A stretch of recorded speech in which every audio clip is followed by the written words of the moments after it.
What's going on, everyone? Welcome to Trucker 219. So today we're going to talk about some interesting topics, and those are showers, stalls, and sleep relievers. Whenever I'm on home time, I always get asked about that. Anytime I say that I'm a truck driver, I get the comments, "Oh, you must get a lot of lot lizards," or "You have to deal with those nasty truck stop bathrooms," or "Oh my gosh, you have to take a shower at a truck stop." These things really aren't that common or that bad, so today I want to clear some things up on that. So let's get into it. So the first thing that we're going to talk about is the bathroom stalls. The bathroom, the toilet, the loo, whatever you want to call it, the truck stop bathrooms. The common misconception is that they all look like this.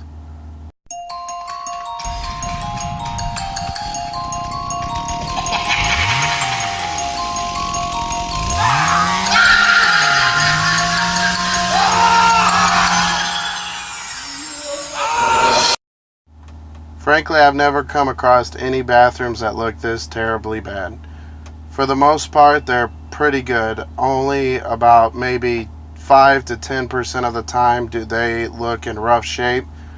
This is what you'll commonly run into at the major truck stop bathrooms.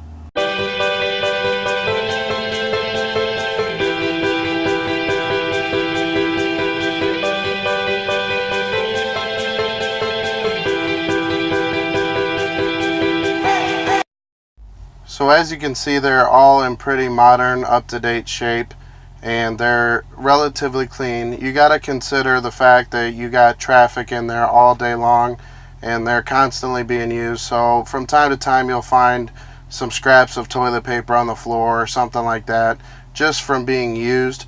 But for the most part, they're relatively clean and not disgusting, nasty messes, and they're pretty nice to be using out here on the road. The next thing on the list to talk about is showers. These are crucial out on the road and truck stops to have so you can shower up every day or however often you decide to take a shower. These are normally in really good condition. They're very modern and very well kept. The common misconception is they're nasty, they have germs everywhere, and in my experience, about 80% of the time they're in fantastic shape. They look great, and they're more modern and up to date, and a lot of times cleaner than my restroom at home and my shower at home. It's just a matter of they wash them every time after the use. So this is what people might imagine a shower would look like in a truck stop.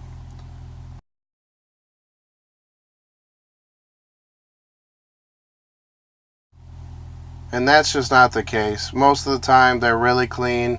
If anything, they need a update and more modern appliances and what have you.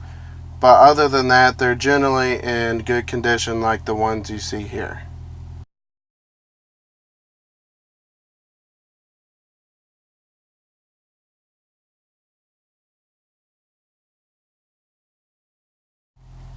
And that's the basic look in most of the major truck stops of the showers. There's different variations depending on where you go. And these showers will run you from $12 to $13 depending on where you go.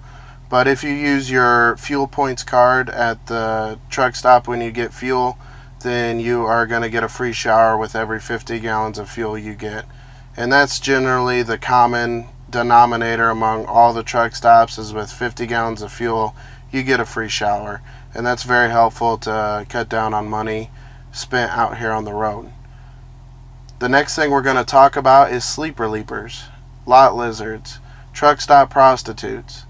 This is probably the number one thing I get asked about when I am at home or mention to somebody that I'm a truck driver. "Oh, you must get a lot of lot lizards, you must get a lot of sleep relievers in the truck." And to be honest with you, it's extremely rare to run across lot lizards and sleep relievers, or whatever you want to call them. It's just not a very common thing. Does it happen? Absolutely. I've ran across maybe one or two the whole time I've been out here. I have heard stories of sleep relievers or lot lizards, and it's just pretty uncommon in the major truck stops.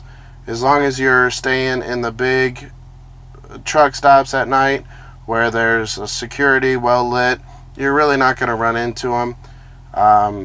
It doesn't happen that often.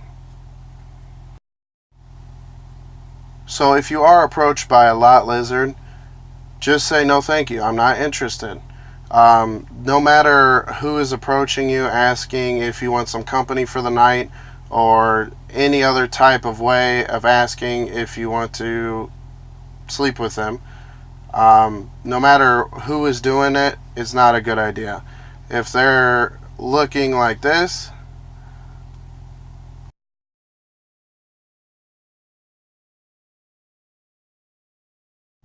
chances are they've been around the block a few times and have had their fair share of diseases, and you don't want any. An instructor in school said, don't take anything home you didn't bring out with you. So that would be the number one thing you want to stay away from. Number two, if you have an attractive woman approach you, by any stretch of the imagination attractive, chances are they're a police officer trying to bust somebody. I've heard countless stories of people getting busted more often than I have of people actually getting with a lot lizard, or stories of lot lizards. There's cops out here that will present themselves as a lot lizard or a sleeper leaper just to catch somebody up in sleeping with a prostitute, essentially, and it's illegal. So best bet, just stay away from anybody approaching your truck asking for any type of money or services or anything like that. Just say no. The last thing I want to talk to you guys about just briefly is laundry out here on the roads. It's going to run you anywhere from $4 to $5 depending on where you go, plus the cost of detergent, and that's what you're looking at for doing laundry out here on the road. Keep your loads light because the dryers are not very efficient. The bigger the load, the longer it's going to take for those to dry. So be conscious of that when you're doing laundry out here on the road. And with that, I will end this video. Thanks for watching. If you liked it, press the like button. Please leave a comment letting me know what you think about this video. I really enjoy the feedback. If you enjoyed it and it's been helpful to you, let me know what you think. If you want more content from me, I put a video out every week. So press subscribe and you'll get the notification every time I put a video out. So once again, thanks for watching and be safe.